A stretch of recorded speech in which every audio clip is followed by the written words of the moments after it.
بھی جس مقام پر ہیں اسے مقام خیبر کہا جاتا ہے، جس کے لیے سالوں تڑپتے رہے کہ کب وہ دن آئے گا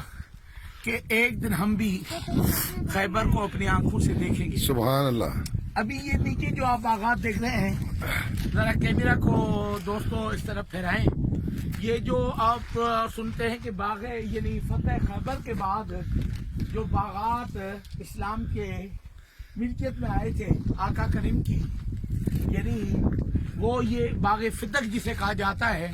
اس طرح ہم پوری ابھی آبادی میں چلے ہیں، بہت بڑی آبادی ہے یہ، اس طرح کچے مکانات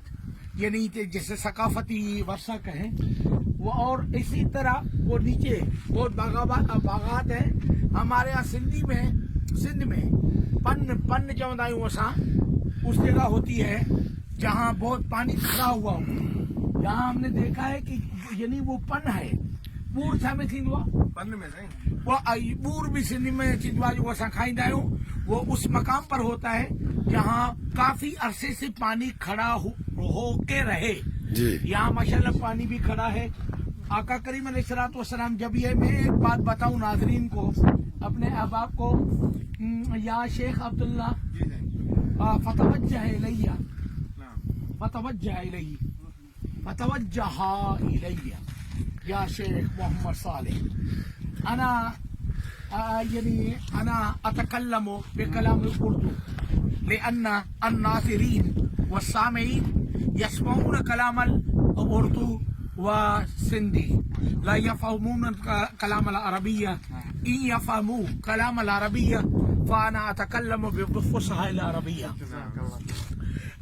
یعنی حائزہ میں بات کر رہا تھا کہ یہ وہ باغ ہے، ذرا آپ بھی بہت بلندی پر کھڑے ہیں، مہربانی کر نیچے کی طرف دیکھیں جو پتھر وغیرہ ہے، ہم اسی مقام پر ہیں قلعہ قموس کی اس بلند چوٹی پر جو یعنی سارے مقامات سارے قلعے فتح ہوتے گئے، آخر میں ایک قلعہ قموس بچا جو اسلامی مجاہدین کے محاصرے میں تھا۔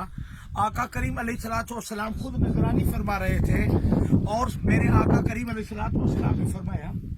توجہ میری طرف، کہ یعنی کافی وقت محاصرہ لمبا ہو گیا، سرکار دو جہاں نے فرمایا لَأُوتِيَنَّ هَذِهِ رَایَةَ غَدًا رَجُلًا یفتح اللہ علی یدیہ یحب اللہ ورسولہ، یہ کل میں جھنڈا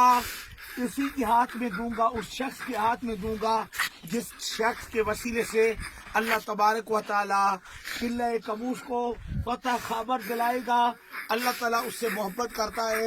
جس کو جھنڈا دوں گا میں، حاملے جھنڈا، اور اللہ اس سے محبت کرتا ہے، اللہ سے محبت کرتا ہے، سبحان اللہ، سبحان اللہ، اور اللہ کا رسول اس سے محبت کرتے ہیں، سبحان اللہ۔ اچھا میں عزیزو ایک بات بتاؤں، جب یہ یعنی فتح ہوئی تو یہ اسلام کا انقلابی دور تھا، جی فتح خیبر، یعنی فتح خیبر کے بعد اسلام جو ہے نا، جو سالوں میں نہ پھیلا تھا وہ دنوں میں اتنا پھیل رہا تھا۔ سبحان اللہ۔ پھر ساری جو قوتیں تھیں نا، طاقتیں تھیں جو اسلام سے برسر پیکار تھی، ان کے حوصلے پست ہو گئے۔ اتنی خوشی آقا کریم کو ہوئی، ایک بات بتاؤں جی کہ ہجرت اولا کے لیے حضرت جعفر طیار، جی سرکار شیر خدا علی مرتضیٰ کا بھائی، جی وہ گئے ہوئے تھے حبشہ کی طرف، جب وہ لوٹے ہیں تو یہ قلعہ فتح ہو چکا تھا، تو سرکار دو جہاں نے کیا فرمایا، آنکھوں سے آنسو جاری تھے، آپ نے فرمایا مجھے یہ آج پتہ نہیں لگ رہا ہے کہ مجھے جعفر طیار کے آنے کی خوشی زیادہ ہے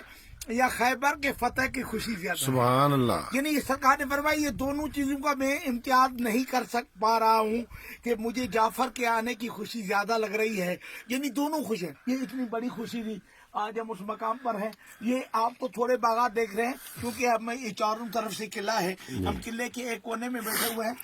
ہر طرف سے وہ دور مکانات ہیں، ان کے اس طرف بھی اس طرح باغات ہیں، کھجیاں ہیں، کھجیوں کے نیچے ایسے لگا ہوا ہے جیسے ان میں آگ لگی ہوئی ہو، مگر اوپر سے تارو تازہ ہے، یا وہ نئے یعنی درخت جو ہے نا وہ یعنی ہو رہے ہیں۔ اور بہرحال میری اللہ سے دعا ہے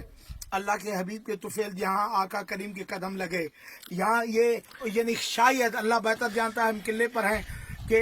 یہ دروازہ ہے، اسی جگہ وہ دروازہ تھا، یا اسی کے نیچے وہ قلعہ کموس کا دروازہ تھا جس کو حضرت علی شیر خدا نے ایک ہی، جس کو 100 یا 70 بندے اٹھا نہیں سکتے تھے، ہلا نہیں سکتے تھے، سرکار شیر خدا نے ایک جھٹکے میں اسے یعنی ہاتھ میں لے لیا اور اس کو اپنا زرہ بنا لیا. سبحان اللہ. ہم یعنی اللہ سے میری دعا ہے اللہ تعالیٰ آپ کو بھی یہ مقامات نصیب کرے. آمین.